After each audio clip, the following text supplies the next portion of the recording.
അങ്ങനെ നമ്മുടെ 7 ദിവസത്തെ മേഘാലയ ബൈക്ക് യാത്ര അവസാനത്തിലേക്ക് എത്തിക്കൊണ്ടിരിക്കുകയാണ്. ഷില്ലോങ്ങിൽ നിന്ന് ഗുവാഹത്തിയിലേക്ക് തിരിച്ചെത്തിയ ശേഷം അടുത്ത ദിവസം കേരളത്തിലേക്കുള്ള ഫ്ലൈറ്റിന് മുമ്പായി ഒരു രാത്രി ഗുവാഹത്തിയിൽ താമസിക്കാനായിരുന്നു ഞങ്ങളുടെ തീരുമാനം. വൈകുന്നേരം നഗരത്തിലൂടെ ഒന്ന് നടക്കാനും ഭക്ഷണം കഴിക്കാനും ഈ യാത്രയുടെ അവസാന നിമിഷങ്ങൾ മനസ്സിൽ സൂക്ഷിക്കാനുമായി പുറത്തിറങ്ങി. അപ്പോഴാണ് ഒരു കാര്യം മനസ്സിലായത്. എൻ്റെ വൈഫിന് വർഷങ്ങളായുള്ള ഒരു ആഗ്രഹമുണ്ടായിരുന്നു, ഒരിക്കൽ അമ്മ കാമക്യ ദേവിയെ നേരിൽ കാണണം എന്നത്. അതൊരു യാത്രയായി ഒരിക്കലും പ്ലാൻ ചെയ്തിരുന്നില്ല. പക്ഷേ വിധി ഞങ്ങളെ ഇവിടെ കൊണ്ടുവന്നു. ഗുവാഹത്തിയിൽ തന്നെയാണല്ലോ ഇന്ത്യയിലെ ഏറ്റവും ശക്തിയേറിയ ശക്തിപീഠങ്ങളിലൊന്നായ കാമക്യ ക്ഷേത്രം.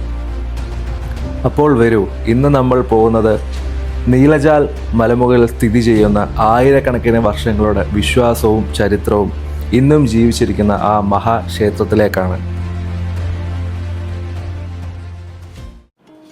ഇന്ത്യയിലെ ഏറ്റവും ശക്തിയേറിയ ശക്തിപീഠങ്ങളിൽ ഒന്നായാണ് അമ്മ കാമക്യ ക്ഷേത്രം അറിയപ്പെടുന്നത്. ശക്തിപീഠങ്ങൾ എന്ന പേര് നമ്മളിൽ പലരും കേട്ടിട്ടുണ്ടാകും. പക്ഷേ അതിന് പിന്നിലുള്ള കഥ വളരെ ആഴമുള്ളതാണ്. ഹിന്ദു പുരാണങ്ങൾ പ്രകാരം ദക്ഷന്റെ യാഗത്തിൽ അപമാനിക്കപ്പെട്ട സതീദേവി ആത്മാഹൂതി ചെയ്യുകയായിരുന്നു. അത് കണ്ട ശിവഭഗവാൻ ദുഃഖത്തിൽ സതീദേവിയുടെ ശരീരം ചുമന്ന് ലോകം മുഴുവൻ സഞ്ചരിക്കാൻ തുടങ്ങി. പ്രപഞ്ചത്തിന്റെ സന്തുലിതാവസ്ഥ നിലനിർത്താനായി മഹാവിഷ്ണു തൻ്റെ സുദർശന ചക്രം ഉപയോഗിച്ച് സതീദേവിയുടെ ശരീരം പല ഭാഗങ്ങളായി വേർപെടുത്തി. ആ ശരീരഭാഗങ്ങൾ പതിച്ച സ്ഥലങ്ങളാണ് ഇന്ന് ശക്തിപീഠങ്ങൾ എന്ന് അറിയപ്പെടുന്നത്. അതിൽ സതീദേവിയുടെ യോനി ഭാഗം പതിച്ചതായാണ് ഈ കാമക്യ ക്ഷേത്രത്തെ വിശ്വസിക്കുന്നത്. അതുകൊണ്ടാണ് ഇവിടെ വിഗ്രഹമില്ലാത്തത്. പകരം ഭൂമിക്കിടയിലുള്ള സ്വാഭാവിക ശിലാഭാഗത്തെയും അതിലൂടെ ഒഴുകുന്ന വിശുദ്ധ ജലധാരയും അമ്മയുടെ സാന്നിധ്യമായി ആരാധിക്കുന്നു.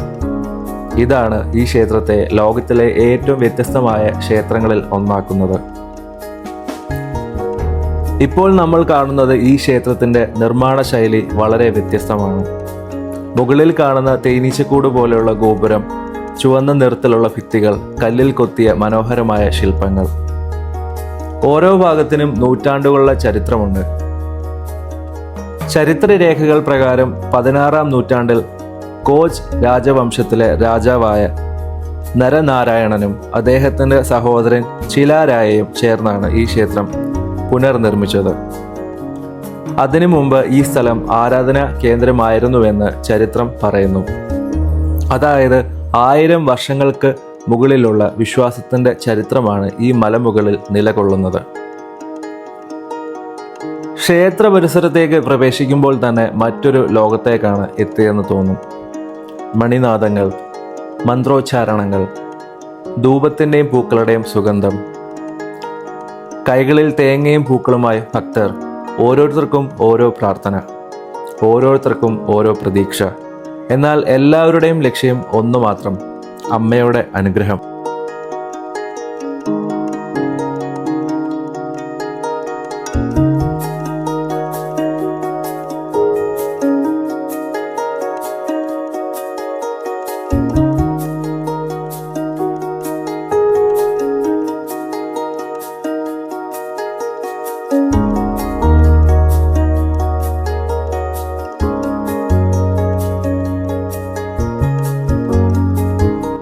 കാമക്യ ക്ഷേത്രത്തിന്റെ മറ്റൊരു വലിയ പ്രത്യേകതയാണ് അംബുബാച്ചി മേള.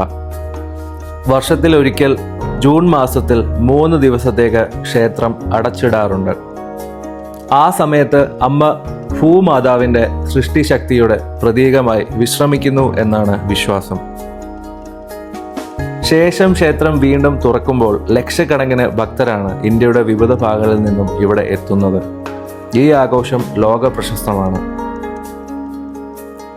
ക്ഷേത്രത്തിന് ചുറ്റുമുള്ള ഓരോ കാഴ്ചയും മനോഹരമാണ്. പ്രാവുകൾ, കുരങ്ങുകൾ, ചെറിയ ക്ഷേത്രങ്ങൾ, പൂജാ സാധനങ്ങൾ വിൽക്കുന്ന കടകൾ, അമ്മയുടെ ചിത്രങ്ങൾ, ചുവന്ന നിറത്തിൽ നിറഞ്ഞ വിശ്വാസത്തിന്റെ ലോകം. ഇവിടെ എത്തുന്ന എല്ലാവരും വെറും സന്ദർശകരല്ല, ഭക്തരാണ്. ഞങ്ങൾക്കും ഇവിടെ പ്രത്യേകിച്ചൊന്നും ചോദിക്കാനുണ്ടായിരുന്നില്ല.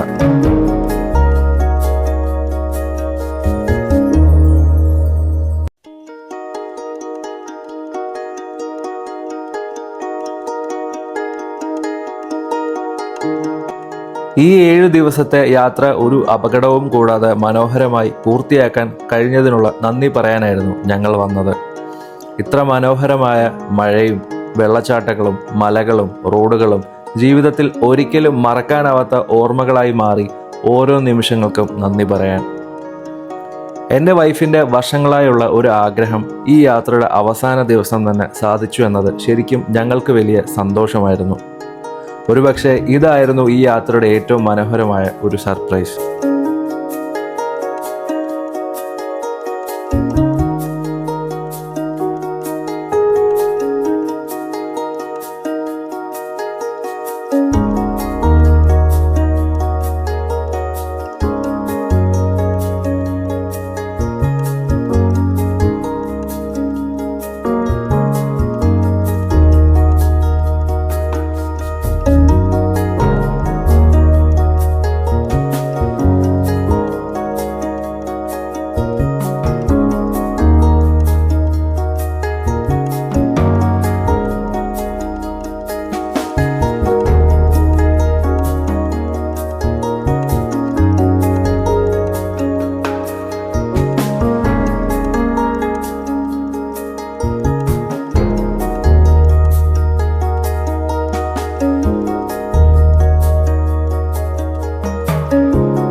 ഓരോ യാത്രയും നമ്മളെ പുതിയ സ്ഥലങ്ങൾ മാത്രം കാണിക്കുന്നില്ല, പുതിയ അനുഭവങ്ങളും പുതിയ വിശ്വാസങ്ങളും പുതിയ ഓർമ്മകളും സമ്മാനിക്കുന്നു. കാമിക്ക ദേവിയുടെ അനുഗ്രഹത്തോടു കൂടി ഇനി കേരളത്തിലേക്കുള്ള മടക്കയാത്ര ആരംഭിക്കുകയാണ്.